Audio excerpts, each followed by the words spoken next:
This week, we're going to take a look at Unit 3. And I think technically I'm not supposed to start till 10. But because I saw the email this morning saying they'd moved 9:30 classes back to 10. But this is recorded. It's not a huge issue.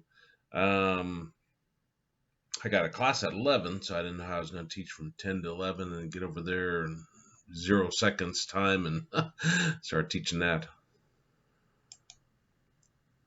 Oops. I'm sorry, which class is this? C++. Oh, okay.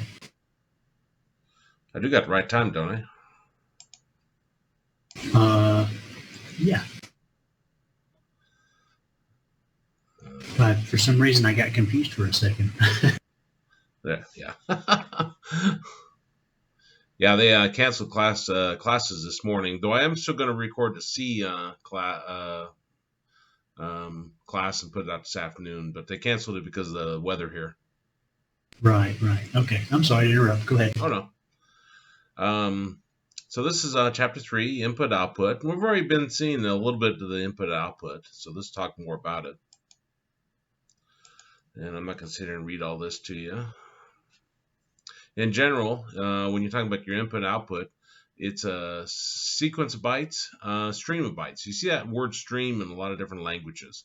You could think of it as characters flowing in or out, as the case may be. Bytes are usually characters unless programs require other types of information. Stream is a sequence of characters from the source to the destination. Input, sequence of characters from an input device. Output, sequence of characters to an output. So forth. Now we've already been using the IOStream here.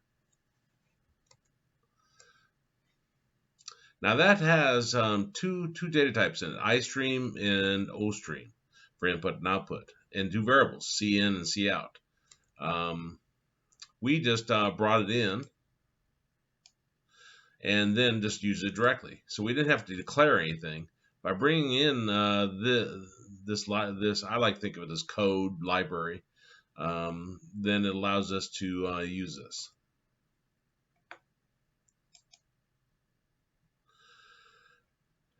They talk about what the variable declaration would look like if we were to put it in a program. We don't have to because it brings it in. I don't think we looked at this, but you can, instead of just putting it into one variable, you can put it in like multiple variables. So for example, let's see, num1, num2, num3, num4, num5. Cout input, 5 numbers separated by spaces. If I did CN, num1. Now here, they just have 2, but this ... means you can have more than that. So we're going to have 5. Num2, num3, num4. When we get to arrays, we'll see this a little bit, perhaps easier way to think of that. And so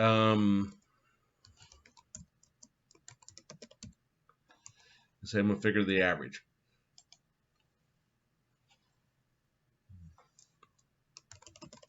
So our average is going to equal num1 plus num2 plus num3 plus num4 plus num5 divided by 5. Now we're going to have an issue with this, which I think I may have showed you already. But we're going to talk about what our result would be, or what our output is.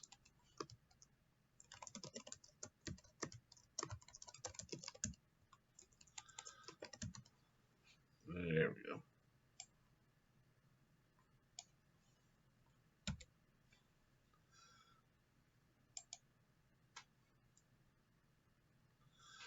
go. 3, 7, 8, 4. That's 10, 18, 22, 22, 7. That'd be 29. Now, 22, 29. 29 divided by 5, it says average is 5. Reason why is because these were declared as integer, and this is an integer. Now, when you got that, you can simply put a 0.0 there.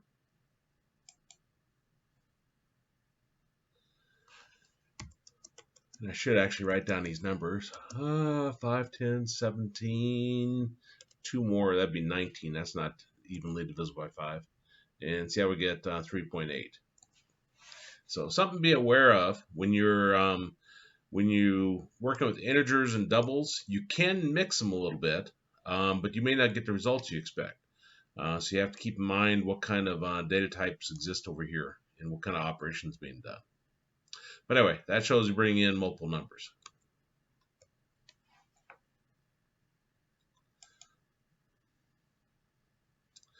This talks about how the CN works. When scanning, skips all white space, blanks, and certain non-printable characters.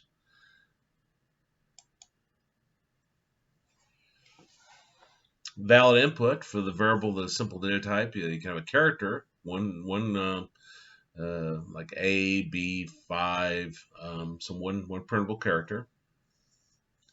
It's interesting, it doesn't include blank.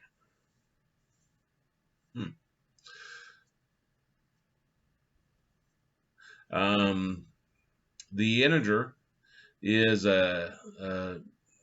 just a number without a decimal. Double is a number with decimal. There's more to those data types than that, but that's what we're looking at now.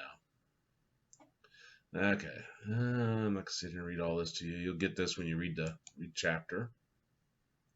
They give you a lot of different examples here. What happens when you do different inputs. Like here, you're passing in uppercase A, it stores uppercase A. Here, you're passing in A and B, and it just stores A, and B is held for later input. So these are things you have to take into account when you're designing your program. If the person fat fingers their keyboard and types in two characters, then that B is held for later input, so it could mess up another input statement later on. So good information to take a look at in those examples. This shows you some different input too. Let me run this again.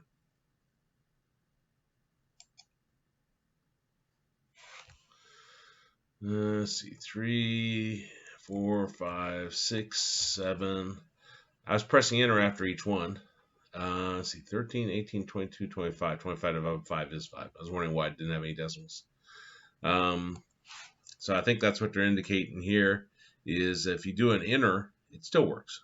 So you can have them in separate lines. See here where you got them separated or not separated by spaces, but all together. Sometimes it works, sometimes it doesn't work. It all depends if you have differing types. For example, if I'm trying to average 1, 2, 3, 4, 5, if I put that in and press enter, it thinks that's the first number. So the space is what separates it. Okay. But if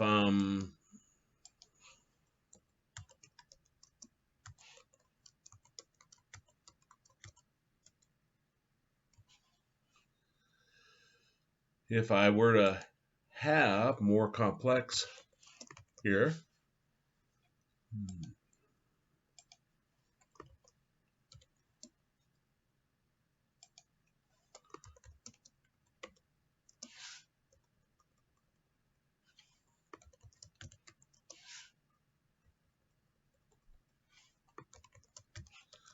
like that.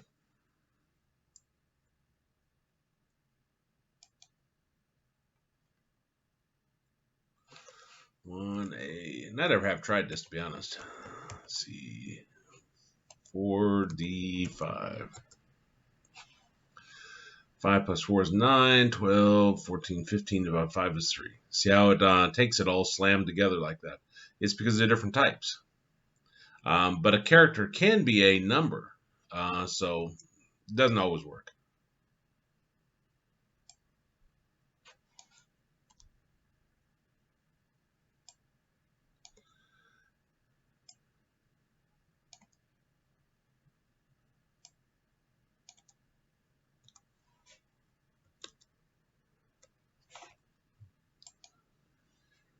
And again, just showing you different examples. Look at that and see how it goes. These are things you have to. I wouldn't say these are necessarily programming issues. Like, okay, I'm going to have the user input this data, but it's more of to understand if they input it wrong. That's the way I'm seeing this, and then what the results would be, so that when you're programming, you need to handle it appropriately.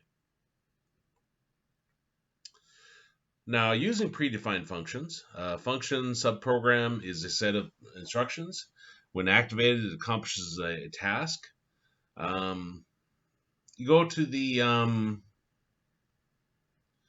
library to get things that are already established.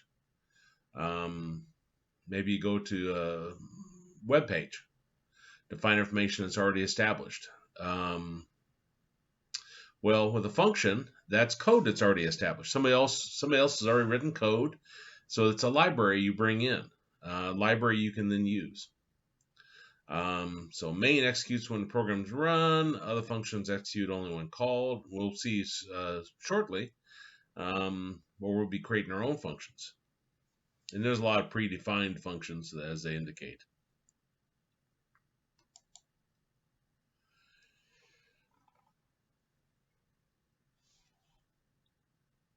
Excuse me. Slept in this morning with the late start, but no matter how much sleep I get, I need more. Header file may contain several functions. To use a predefined function, you need the name of the appropriate header file.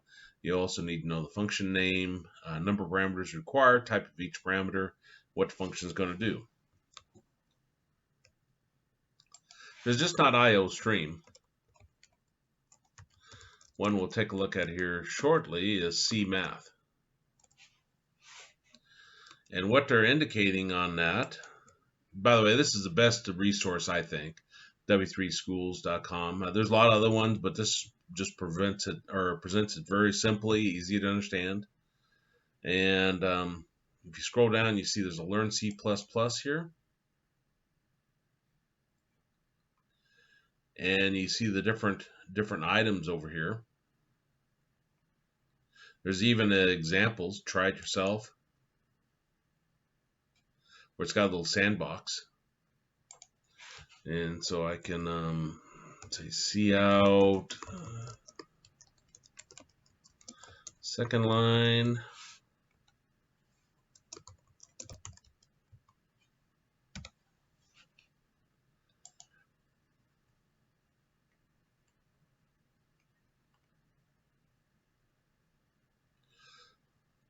I don't know how it handles input, to be honest. I just started thinking about some people were having some trouble with the beginning program from last week, and I started thinking of another resource that might be handy.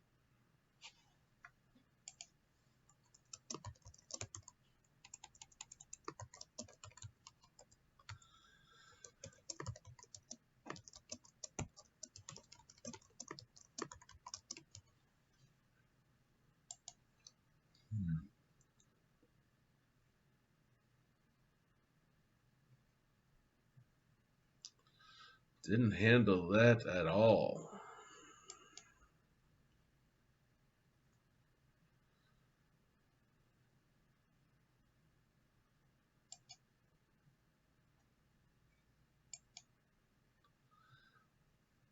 That may not be that good for that then.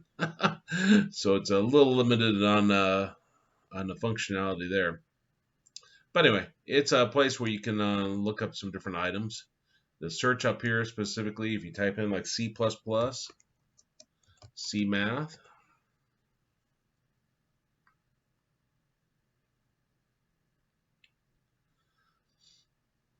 then I see here's a Python C math module.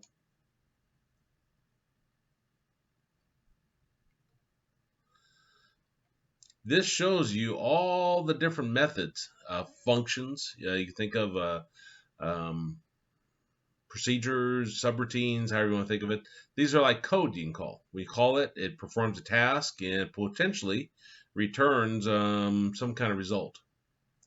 I'm guessing every one of these would return a result. That's interesting. I've never used as close. Checks whether two values are close or not. See, if I click this, it shows the example, import CMath, and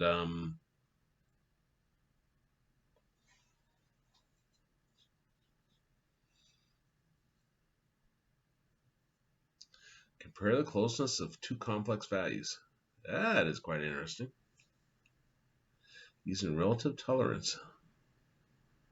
I've taught using complex values, but not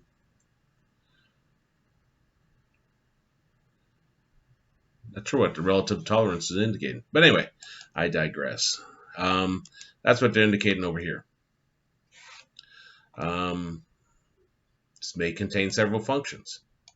And finding a list of them, like I say, just come over here and you can search, and here's math module.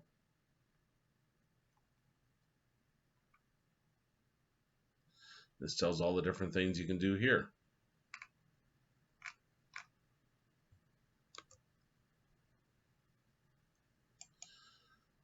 You notice that does say has a built-in module you can use for math tasks. Statistics. I never looked at that.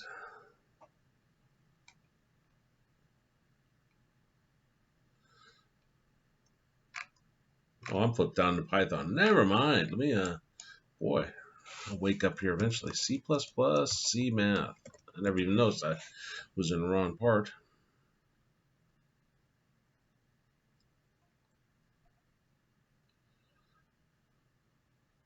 Yeah, I did select that.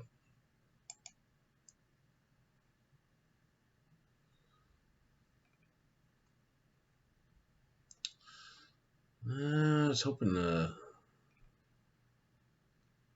not quite where I wanted to take us, but I'm not sure where it's at actually.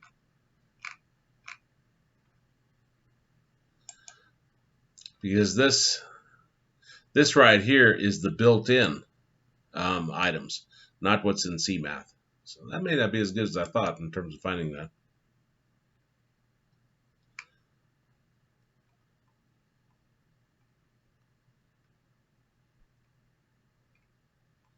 There's another one called Tutorials Point that I really like that site too. They got a better sandbox.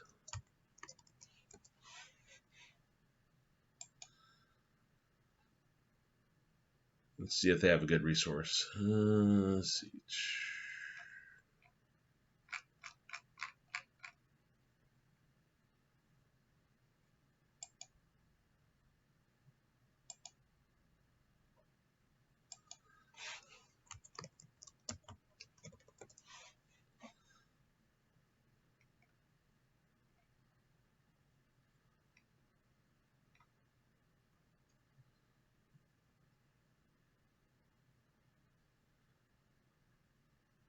Error functions using CMath. This might have a reference to it.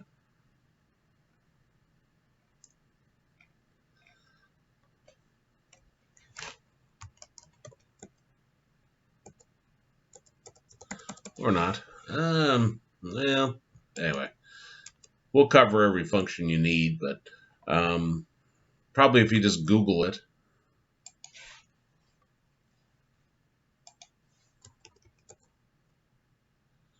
C++, C math, list of functions.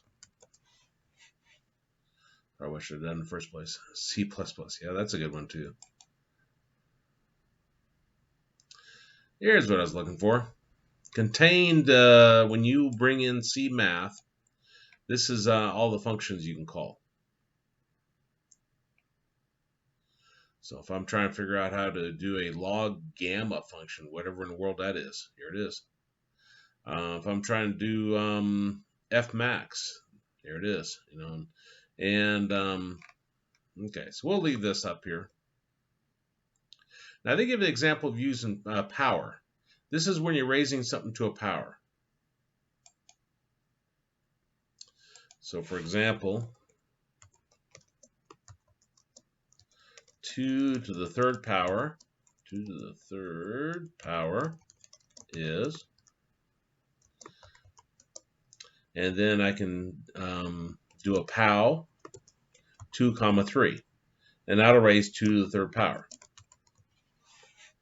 2 to the third power is 2 times 2 times 2.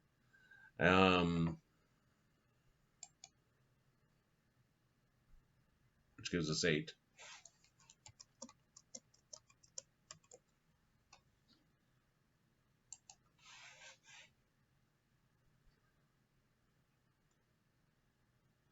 Okay, so it gives us 8.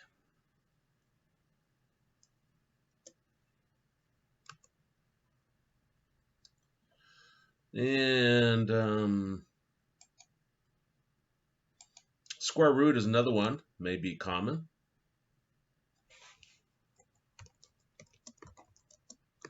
So square root of 2 is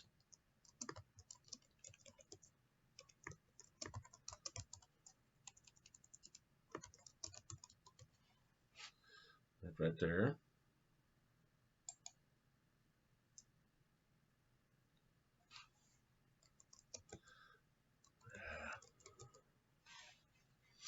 And so we get the 1.41421. So you can see there's different functions you can do.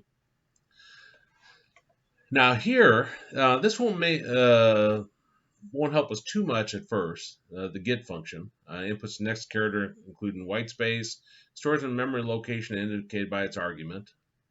And so syntax of the cn, the get function, cn.get varchar, where it's a character variable.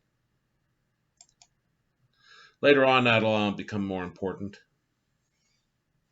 Here's ignore. That ignores a portion of the input. Integer expression is a value m. The statement says to ignore the next m characters or all characters until the character is specified by the character expression. And so they got an example here where they got, here's the input to be bringing in, and you do a cn for a, and right away that come in, put 25 in for a.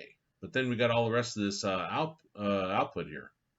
And so we've got a cn ignore, says second statement cn ignore discards all the remaining numbers in the first line. And then the third statement, cnb stores 12 from the next line. Now there's still some buffered in there because we haven't done an ignore for the 78 and 34. So if you had any other CNs, that'd be messed up. Potentially, depending upon how you design your program. But if you're wondering, well, how do I stop people from putting extra garbage in there? Putting extra line numbers that shouldn't be.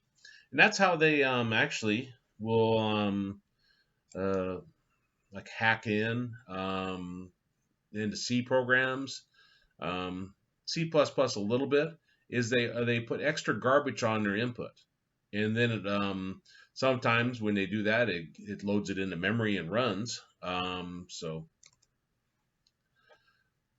there's a whole book on C programming on how to do secure coding, because if you don't, it's easy to hack into a C program.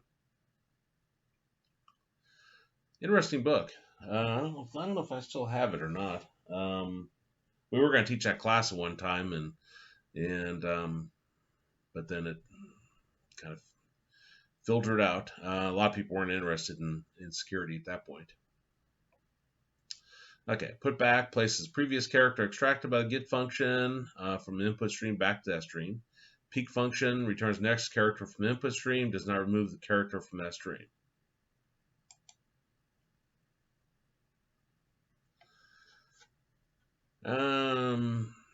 Let's see.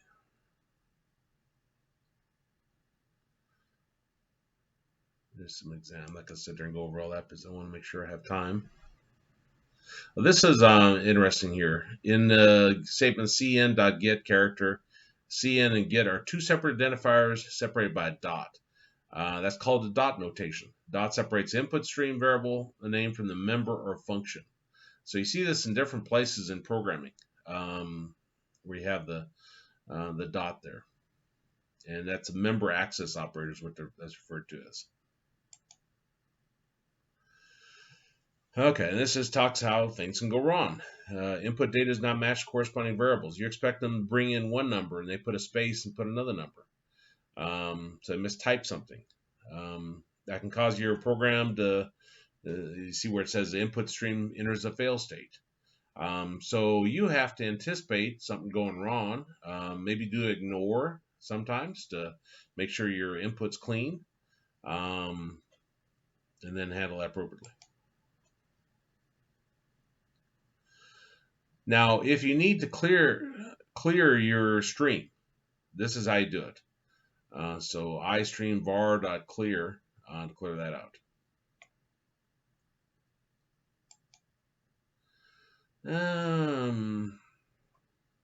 Now here you can have lots of other formatting. This is what I really want to spend time on.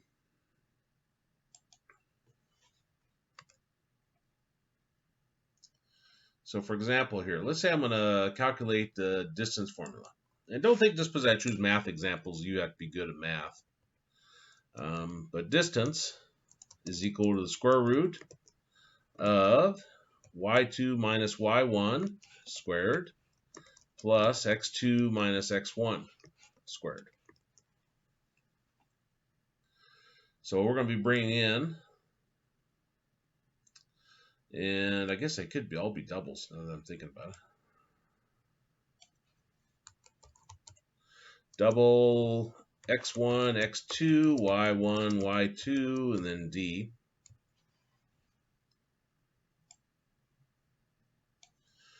Get rid of those.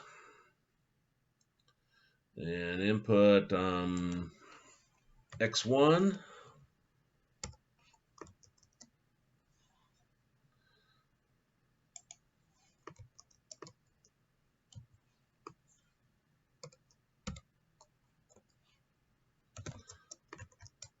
X1.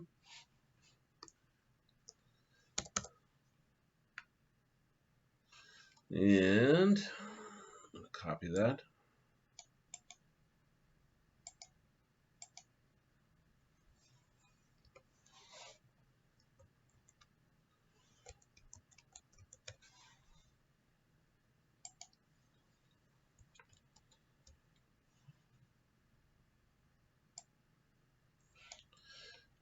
Y1, Y1. Spacing, I wouldn't have to bring that back, but good programming practice means you adopt some kind of technique for lining things up. And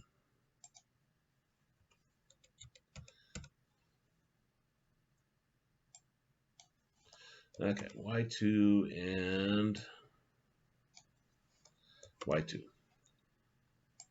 So now we want to calculate the distance. We've already got our include C math up here. So I'm gonna, and you can embed these inside, which I want to show with this example. So the distance is going to equal to, and the square root is SQRT. You can see as you type it, it appears there. Then I want to do a power, because I want to do y2 minus y1 squared. So I do a pow, y2 minus y1, and comma 2. So that's going to raise it to the second power. Plus, and then pow, x2 minus x1 squared. Oops. Comma 2. And nice part about an IDE like this is you see it matches up the parentheses, so I can see what one needs extra parentheses and so forth. Okay, so if I just print this, the distance is d. Indel to go to the next line. Although we don't really need it when we don't got anything else, but it does make it look a little cleaner when you're running.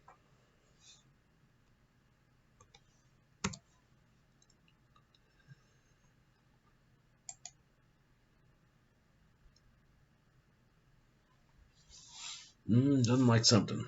What have I done wrong? y2 minus y1 squared plus pow.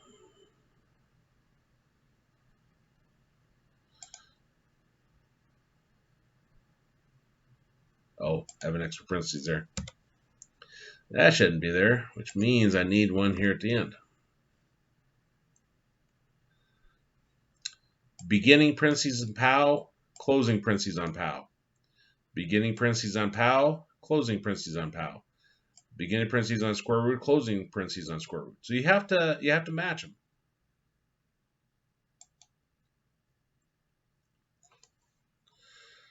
Three, 1, 2, 5. Okay. 3, 1, 2, 5. Jot that down. I'll work the same numbers over and over so we see how we manipulate it. 3, 1, 2, 5. Okay. Now the first one we'll look at is set precision. That just seems weird to me. It says outputs decimal numbers with up to n-1 decimal places. So our answer, should have wrote down our answer. 3, 1, 2, 5. The answer was 4.12311.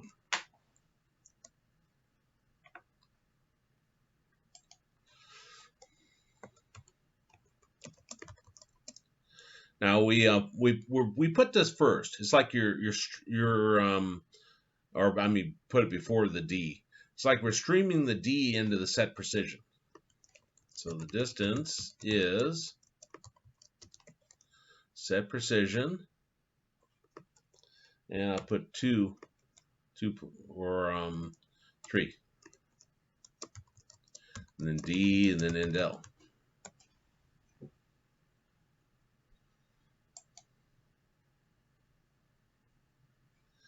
And I got something wrong there. Let's see, indel distance is set precision. Unless I can't have the number before that, or the string. Let's try that on a separate line.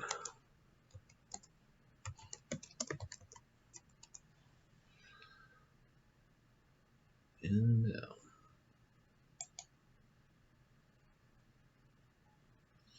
No, doesn't like something. Set precision 3. C out. Set precision 3. num1. D. We can have an indel there.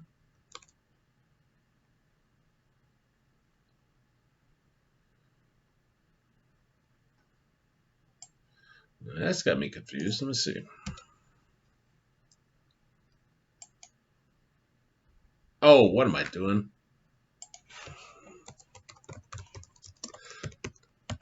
It's IO manip.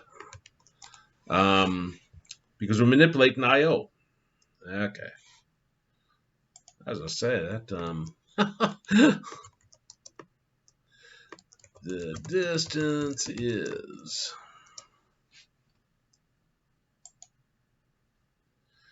That's better. You got to actually import your functions. 3, 1, 2, 5. Now, this is what I find weird. I don't know why they do it this way, but I suppose it's. Well, I don't know why. But if you want to take it 2 decimal places, you have to put a 3 in there. So you have to do 1 greater.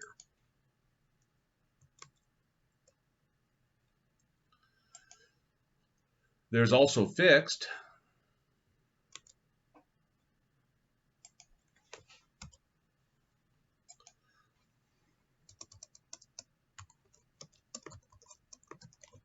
So the distance is fixed.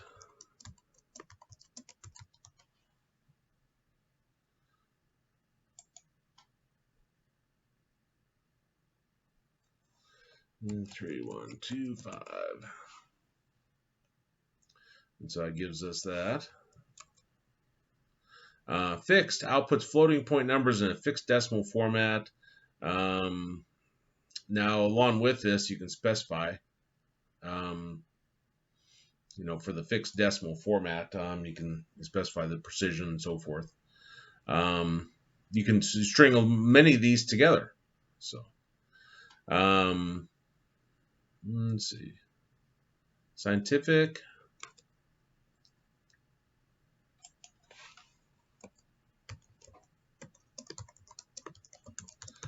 Distance is scientific.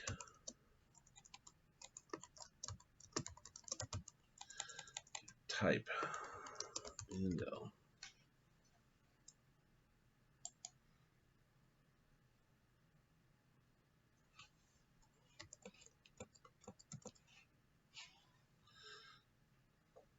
This was already in scientific notation.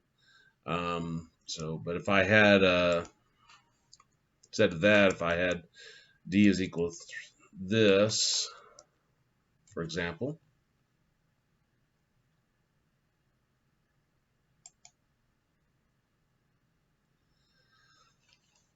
three, 1, 2, 5. It puts it in the scientific notation for us. Scientific notation says you have a single number and then a decimal. So it'll rewrite that for us. And again, you can do variations of this.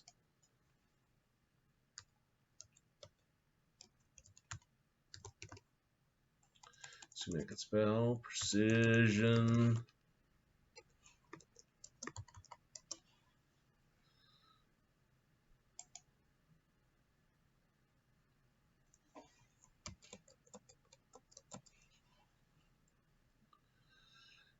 So you see how it applies both of those.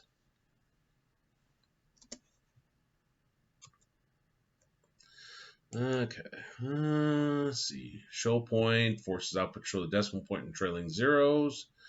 And they're showing you how you can do a mixture of them together. See how your show point goes to fixed and all those. C++ 14 introduced this digit separator. I don't think I understand it.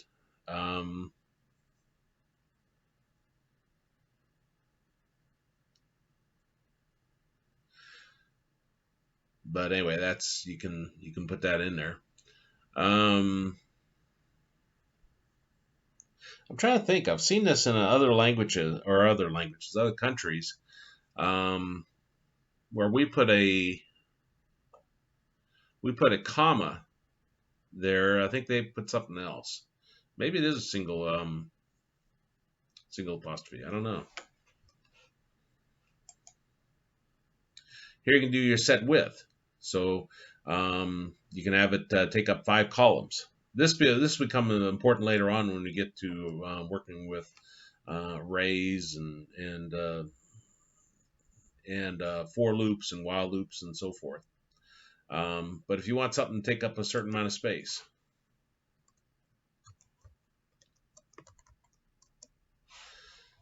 the set W is set width.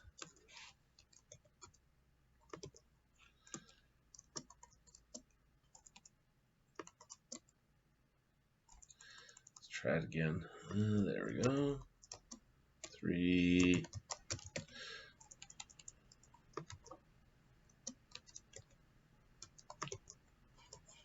7. Indel.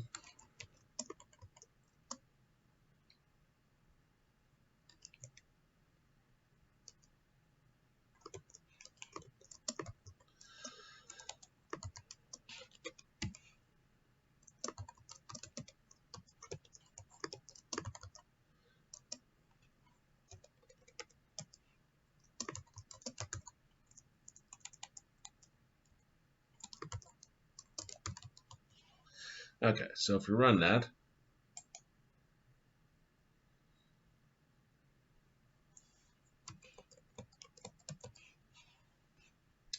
you see how these both are taking up 5 in terms of the width, and this is taking up 7 in terms of width.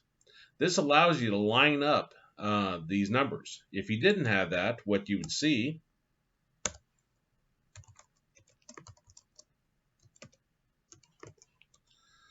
oops, try it again. 3 and then 52 Indel. 123 82224 Indel.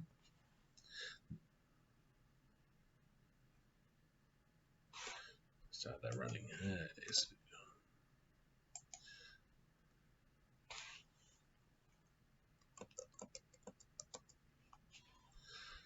Slams them all together there, so that's bad. And then you think, okay, well, I'll put spaces.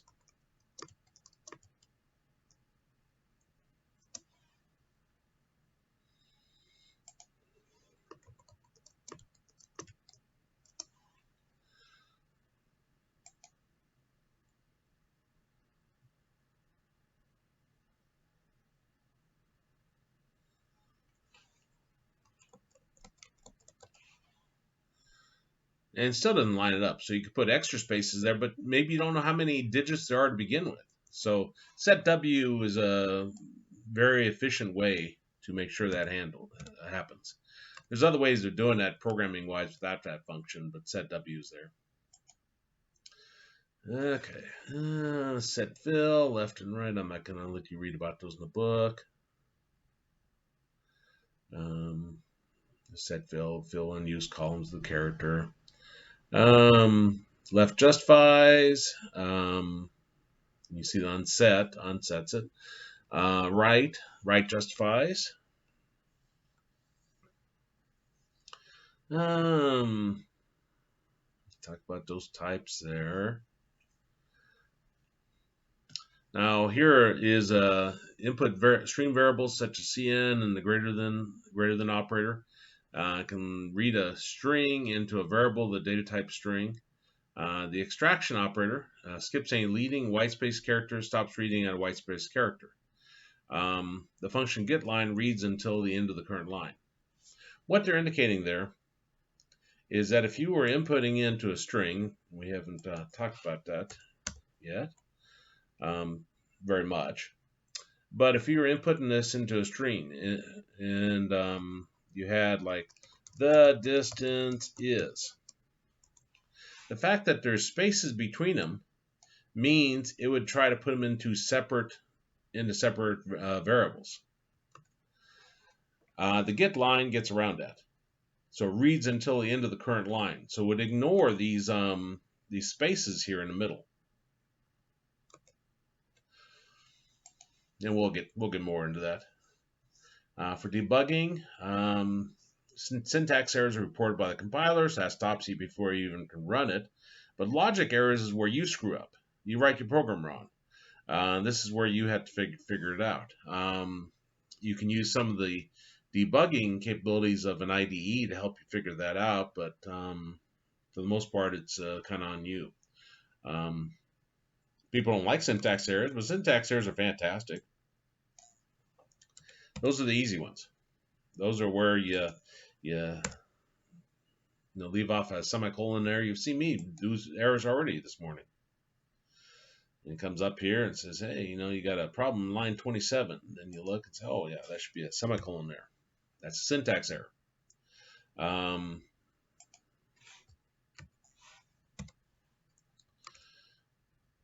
Logic errors may be a problem where it's just not giving you the right result. Like if I ran this and got the wrong result, what I did wrong is I put an X1 here instead of a Y1. And so that's what they're saying. You may have to use couts to do print out results and see what's going on with it. Now here's the file input output, and we're not going to really talk about this yet. But the idea behind streaming data is you can stream it to a file. So same type of principle as what we've been looking at.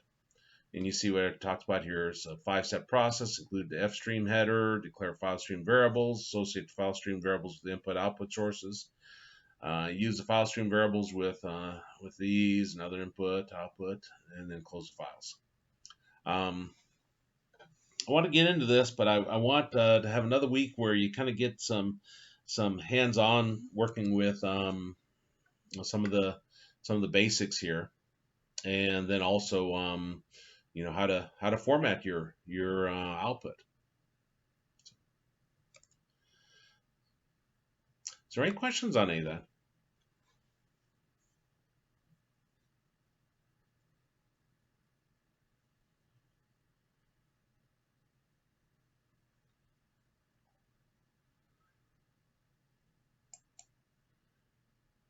Well, that's the end of the chapter, so we'll go ahead and stop there. And I'll put the test out later on today, and I'll pick a programming project out of the ebook on that. Maybe one or two, depends on how complex they are. But we'll stop there then.